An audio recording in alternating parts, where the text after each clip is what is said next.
So today we have a presentation of Castrati, and let's give her a hand.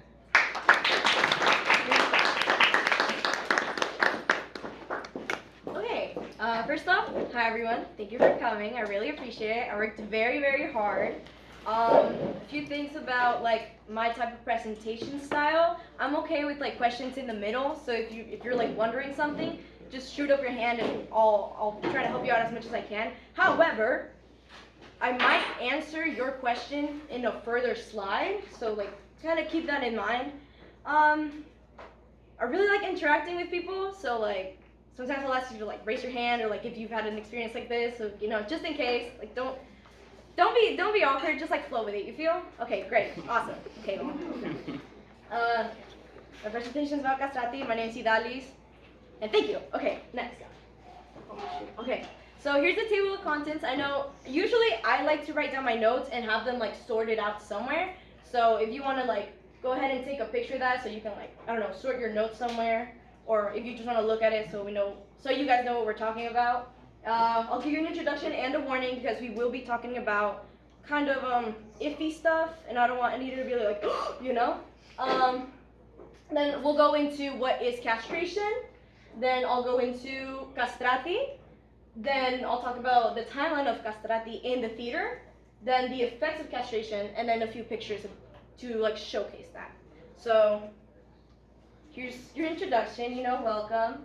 I'm going to be showing some pictures of mutilated male genitalia. If that makes you uncomfortable, no shame, I get it. So if you want to leave at any time, feel free to do so. I'll try to give you a warning whenever there's like a picture coming up. I don't think they're too bad, but to each their own, okay? Awesome, great. There's a picture, there's a diagram of a penis coming up. So I don't know how y'all feel about that, but it'll be okay. Okay. So what is castration? Castration is the deactivation of the penis or the testicles, or both at times. Some procedures include atrophy, which is when they kind of twist them until they wither away. Chemical castration, which was, they would inject acid, I think, in their, not acid, but I don't remember the name of it. Sorry guys, but they would inject it to, for the testicles to shrink down and wither away too. There was the surgical removal of the testicles, which included laying down the castrated person in a milk bath and injecting them with opium so that they could remove the testicles. However, that had a very high rate of death due to opium overdose, so it was kind of hard to use that method. It wasn't the best method there was. There was severing the vas deferens, which is this part, at the top of the penis, which would cut off the stuff for the testicles. So by cutting it off, it would stop the testicles from working, and so that was another form of castration. Then this is kind of like a wild one. I was like, ain't no way, right? They would crush the testicles while still inside the scrotum. So it'd be the scrotum and the testicles were inside, and they just crush them until they were goo, basically. So that's really wild. These are some of the techniques used back then, because obviously nowadays we don't castrate. Well, at least we castrate dogs, but not humans. But so that's a diagram of it. So you kind of understand. I'll give you a moment here. Does it hurt? Yes. It does hurt. So no, what's it called? Sedation or anything? Well, they would try to use the opium, but that would kind of that could go wrong. They could overdose. Never Yeah. wake up and Yeah. So it would hurt, and then sometimes too, they would just do it without any sedation at all. So the castration, the castrated person would just have to rough it out until they were done, basically. Yeah. a real man. Yeah, basically. So it was rough out there. Can I move on? Yes? No? Maybe so? Yes? Awesome. Okay, great. Warning, I don't know if I put dicks in here or not, but let's see. Okay, I did. Awesome. Okay, so here are some places where castration was part of society or used. I have Italy, China, and the Ottoman Empire. So in Italy, obviously, castration was used for castratis, which is what I'll be focusing on today. They were part of society, obviously, but most of their use, I guess, in society was for singing. That's pretty much it. They didn't have any like big placement in the world otherwise. However, in China, this is a little bit different from castratis. However, they're still castrated. These are called eunuchs, right? It's eunuchs. They are different. They've both been castrated, but they're different. Different effects, different stuff. If that makes kind of sense. Different role. Huh? Different role. Yeah, different roles. So sorry. Oh, so the Chinese eunuchs, they would be used as like common servants, right? So they would be castrated as a way to like gain employment in the imperial like society and stuff.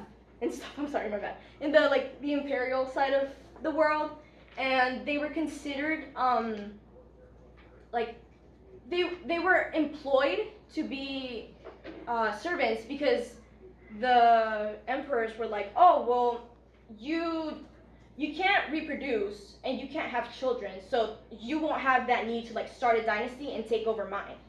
So they would like employ them so that, you know, there was kind of like that security of not having your kingdom taken over, right?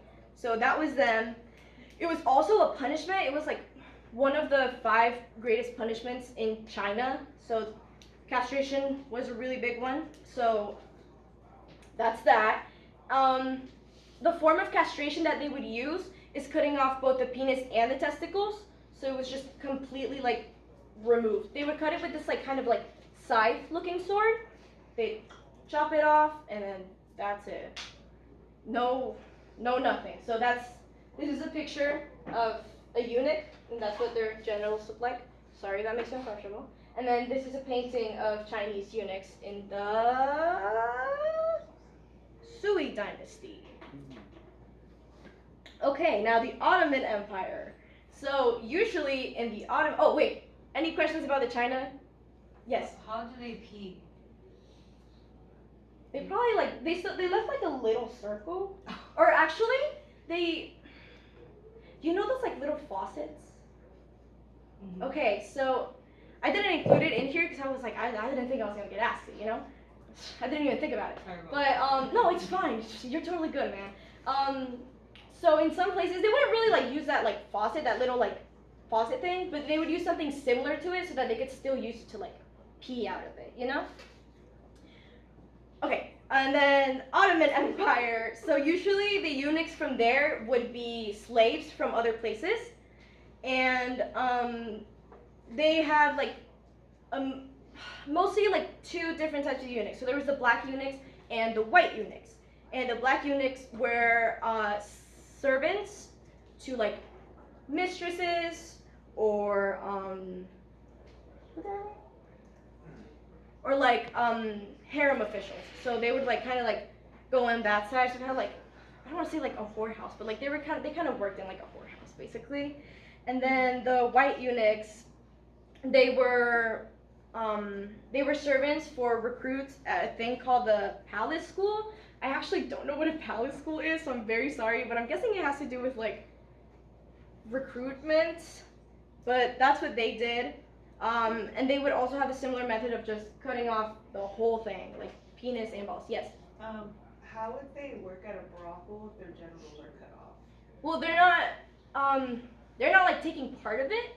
Since their genitals are cut off, they have a very low sex drive and like, you know, like, I don't know how to pronounce it, libido, I don't know. So there was no like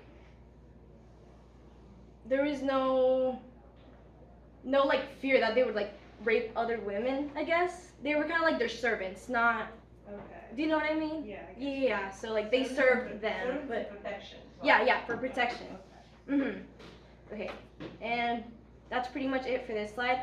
Next slide, I'll start going into actual like what castratis are and whatnot. Is there any other questions here? Awesome. Okay. So, cream of the crop, right? What are castrati? So castrati were castrated men that were mostly used for singing in operas and, you know, things like that. They replaced women in theater when women were not allowed to perform in big stages. Their acting and their appearance was not ideal, to say the least. They were actually considered to be very ugly and not good actors, but their voices kind of made up for it because it were so like, sorry, I'm like, whoop. They were like very angelic, very sweet voices, right? So since we couldn't have women in theater, they kind of had to be the women in a way. So they were the main point of attraction. When you went to go see an opera back in like the 16 who knows what's, you wanted to go see that opera because of the castrato, not for anything else. You just wanted to hear that castrato sing. Nowadays, we do not castrate people, thankfully, woohoo! But we have things that are called modern castrati, right? So some of these men have preserved their voices from pre-puberty so that it's still high and feminine sounding. Some of the examples included are Chris Colfer. I don't know if you guys know who Chris Colfer is, but if you've ever seen Glee, you know who I'm talking about. It's, you know, that guy, very high voice, very cool. Ale Sergi, he's from a Argentinian band. He also has a very high voice. Sounds very feminine, but trust and believe, that's a man. And Jordan Smith. So, that's kind of the difference. How do they preserve their singing voices? Okay, so sorry, I was like, oh, no, great question. So, they'd have to practice for 8+ hours a day, every single day, to maintain that high voice. And since they also weren't producing testosterone, I'll go into it later. Like it's here later in the slides. Sweet. But their larynx would stay the same as when they were a child. So there was no development of the vocal cords. Yes. How about modern castrati? Oh wow, I did not even think about that. I think they also, from what I read, they also kind of developed that singing voice, or like they tried to continue singing higher and higher when they hit puberty, so that they could preserve that that like feminine sounding voice that they have. So I know that's what Chris Colfer did. He talked about it. When he hit puberty, he like exclusively sang in a high pitched voice, or like in a higher voice, so that he could preserve that sound. So, Any other questions? No? Okay, awesome. Okay, so here I have some famous castrati. The first one is Alessandro Moreschi. He is the only ever recorded castrato in history, basically. There are no other recordings of any castrati singing. He's the only one. And I'll play it for you guys so you can hear it. You know, that's pretty cool. Let's go. He's very famous because of that. He's also like basically the only, he was the only castrato to be castrated after the banning of it. So right when they banned castration, he was castrated. So he was the only one that was able to be recorded so that we could hear it. The next one I have is Gaspare Pacchierotti, and we'll be looking at his bones later so that you can kind of see the effects of castration and what happened to his body. And then I have Carlo Broschi Farinelli. There's a movie about him called Farinelli. He was very famous on stage because of his voice, and he had like a very extravagant life. So castration could often lead you to go into church choirs or opera. Opera was the better alternative in this. If you made it as an opera star, you'd have riches, you'd have like money, you'd have comfort, you could be as arrogant as you want, because guess what? Like, I'm rich, you're failing. I'm up, you know? I'm up, he's broke, I'm up, basically. So that's him. These are some of the most famous castrati that there were, right? And then I have a little a little listening activity for you guys. We'll be listening to three opera singers.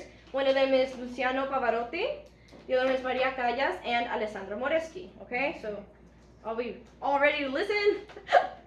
I hope so. Yeah. Okay, so let's see. So this is what Pavarotti sounds like, right?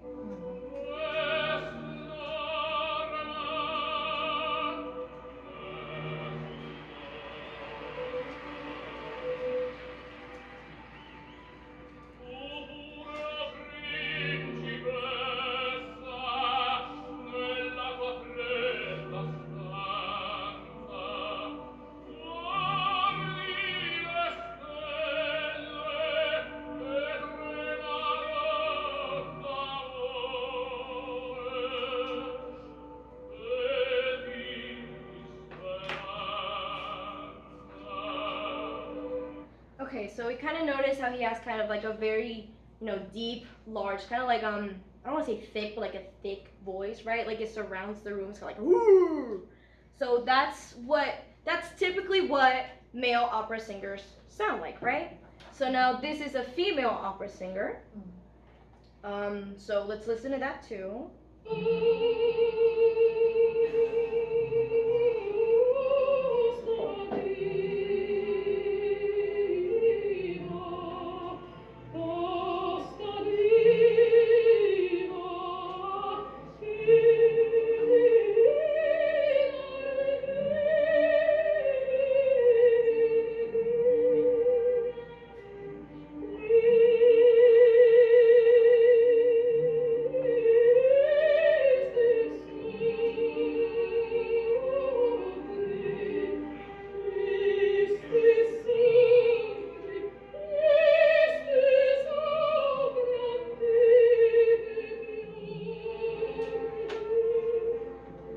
Okay, so we kind of hear how it's like a little bit more mellow, but still kind of broad and like surrounds you, like surrounds the room. It's very it's high, but it's not like Ariana Grande kind of high. It's like very, sorry, I'm trying to do like the whistle note, but it's not working out. It's a very like mellow, kind of like soft but bright, if that makes sense. Now I'm gonna show you what a castrato sounds like. Personally, I think this sounds like both male and female, or just none. To me, it sounds like outerworldly. Also, this was recorded on a gramophone, so it might not be like the best quality, but that's the only recording I found. Okay, great. All right, here we go.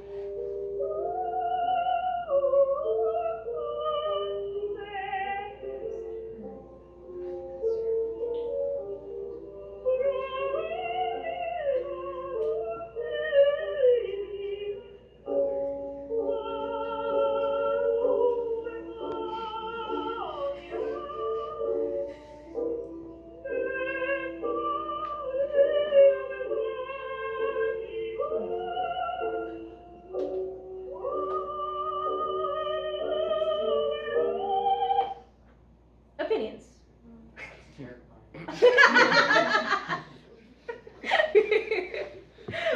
Yeah, I see it, especially because it's like crackly and stuff, and his voice kind of like eerie, kind of like an eerie vibe, right? Any other opinions, comments? That's because I think it's terrifying because it's kind of scary because we know what it is. But if you don't know what it is, try to remove the bias and kind of, formulate your opinion if possible. And you shouldn't let us guess. Like, just let us listen to it blindly. It's because if I did, I didn't even think about that, but like, I don't know, I felt like I feel like it would have been a good idea to like show you what a typical male and a typical female kind of sounds like, so that you could kind of like hear the how it kind of ties together in the castrato singing voice. But yeah, that's what a castrato sounds like. Definitely eerie. Very eerie. It sounds like not exactly male or female to me. I don't know if that's like just me, but like it doesn't sound human in a way. Yeah. And I was like, Like oh my god. outwardly, yeah. It's like off-putting. It's like unsettling. So Yeah. Next up, here's a timeline of the castrati in theater. So from 1588 to 1589, women were banned from performing on stage, and castrati began to be hired for their voices. They were banned because of Pope Sixtus V. I know, funny name. There had already been a ban in women not being able to sing in church choirs. However, he extended that ban to include performing on stage in opera and such like that. And that's around the time where castrati began to be hired for opera and church choirs and things like that. Then in 1607, in one of the earliest operas recorded, it was played by the female roles were played by castrati. So that kind of shows how they were starting to become more popular in society, I guess. But that was still their only role. They had no other purpose in society other than singing and singing, basically. Also, in the next one. So the women around Europe were now allowed to perform in major productions, thank you to the king of the time, which I do not know the name of, I'm very sorry. But this king, he permitted women to perform now in big stages.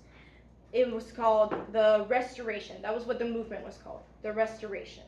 And now, during this time, around the 1720s to 1730s, there was this, the craze for castration, which meant that a lot of poor families would send their children to be castrated so that they could have a chance at fame or money. Most of the time, it did not work, and these castrated boys would go into church choirs, as I said. So there was only really two things you could do. You could go into church choirs, or you could go into opera. Most of the time, opera did not work for them. They just didn't have the range or the ability. So they would join church choirs. But the good thing is that they would provide them with shelter, food, care, anything like that. Yes.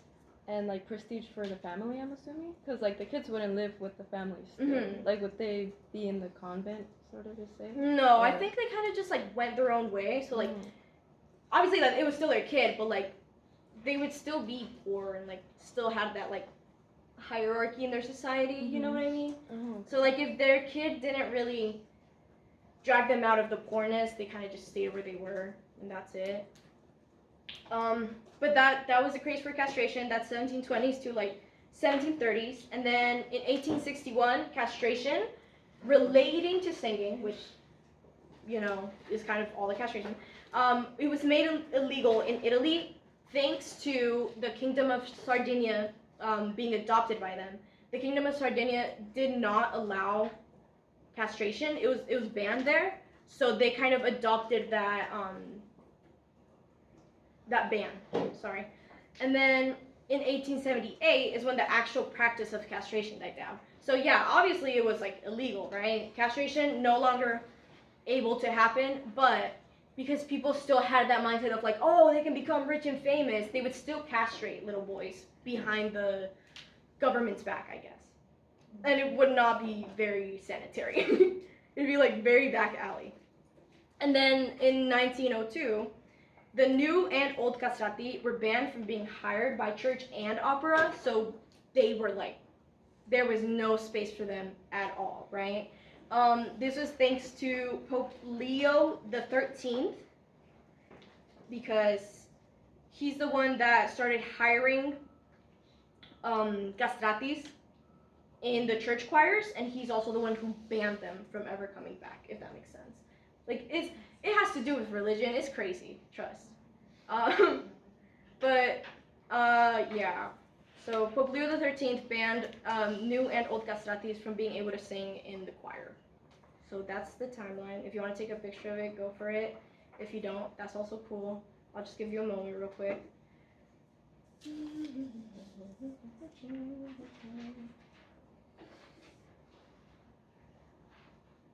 Okay, real. I'm moving on. So here are the actual effects of castration. Post-puberty, castratis tended to be taller than average, so 6 feet and up. Their chests were large and kind of barrel-shaped. So you know how my chest is kind of flat-ish, aside from my chest?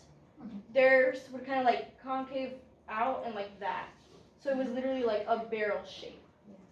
I have pictures of it, so you'll see. Their larynx was still a child's larynx, so it never grew up to be like a typical male voice box, you know? They still had like their child-sized voice boxes, and it was very small. And their sex drive was low to none, so no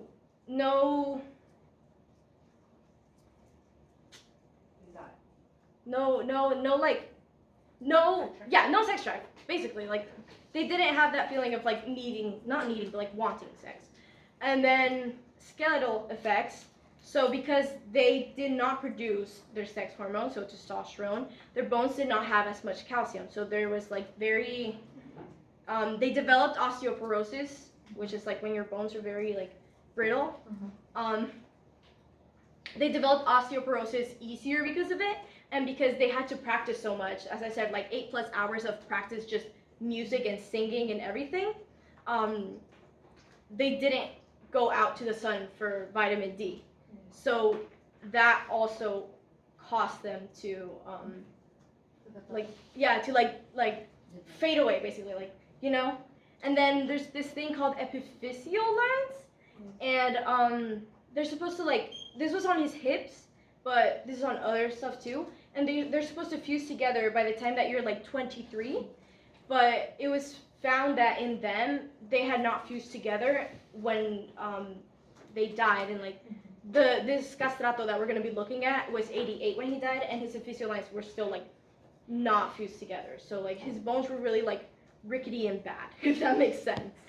And then I have a little bit of information here about how about what I've already talked about, like, you know, families were poor, they tried to castrate their kids so that they could have a chance at being famous. However, it did not work out most of the time, so they're going to church choirs, and the church choirs would provide for them.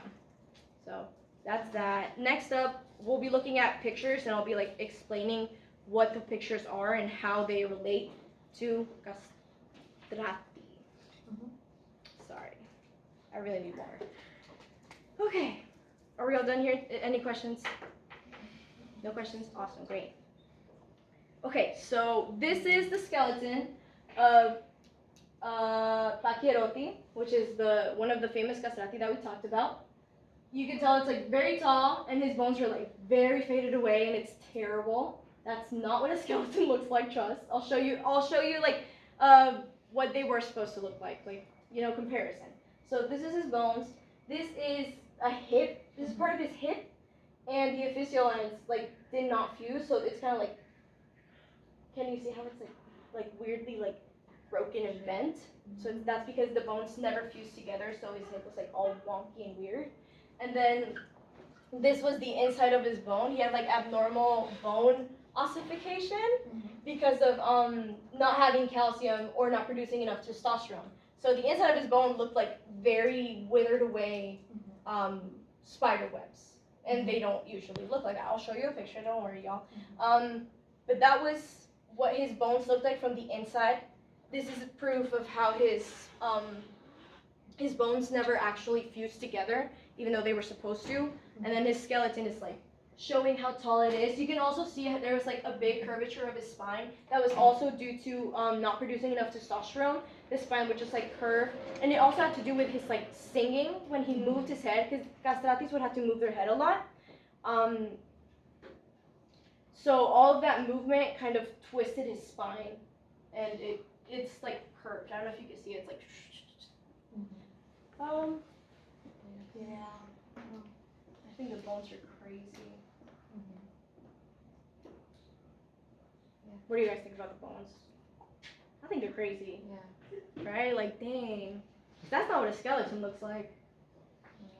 Okay, next up. So this is body shapes. This is what I was talking about. This is a normal chest. This is what castratis would have.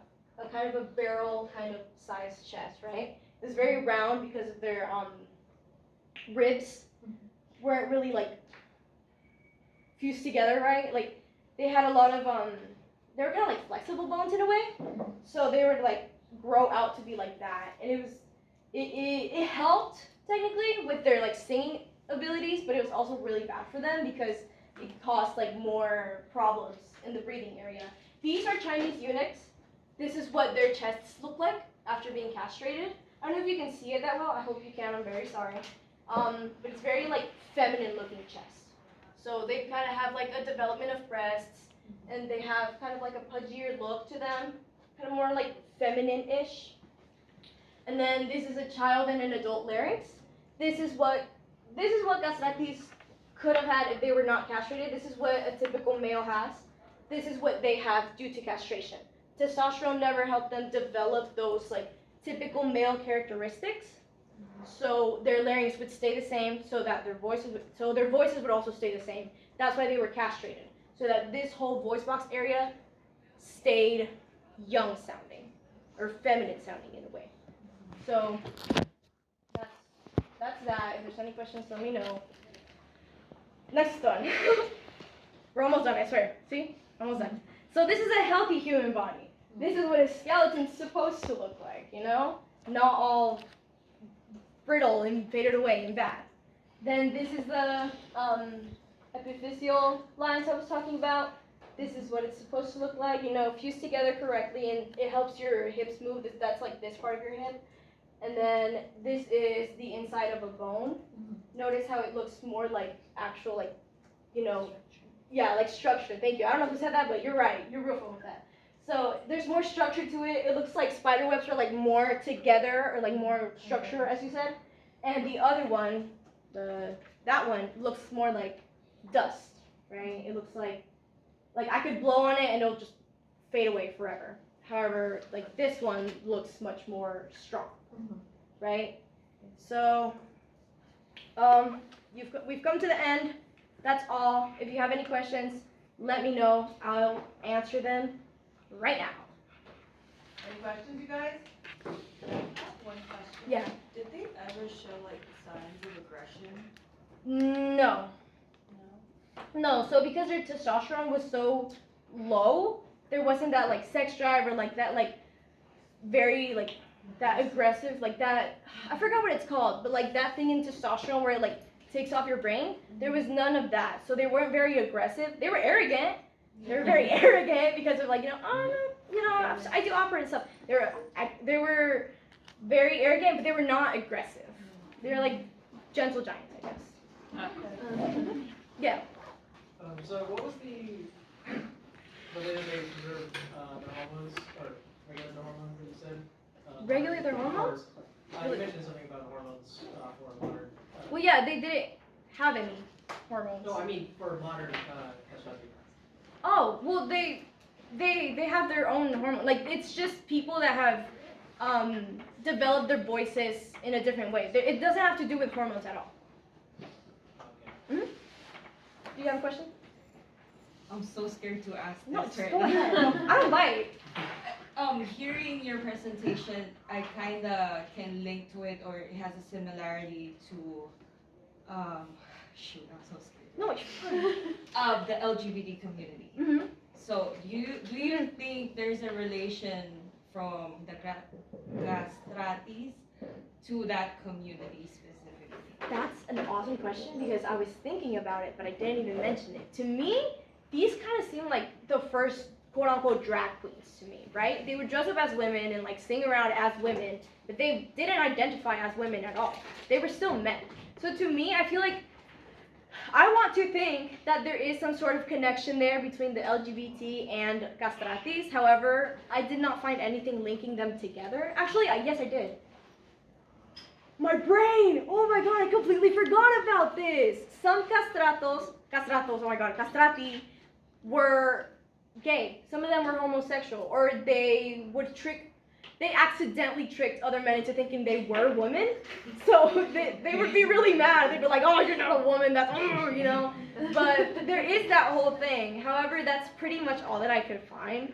But I guess like there is some sort of a connection there. Okay. Mm-hmm. Yes. You mentioned there were some religious reasons why they were banned in the end. Why? Do you know what? Religious. Yeah. Let me like scale my brain real quick. Mhm. Oh yeah, she mentioned how there were religion reasons why castrati ended up being banned, like in church think- choirs, right? Yeah. I think it had to do with like.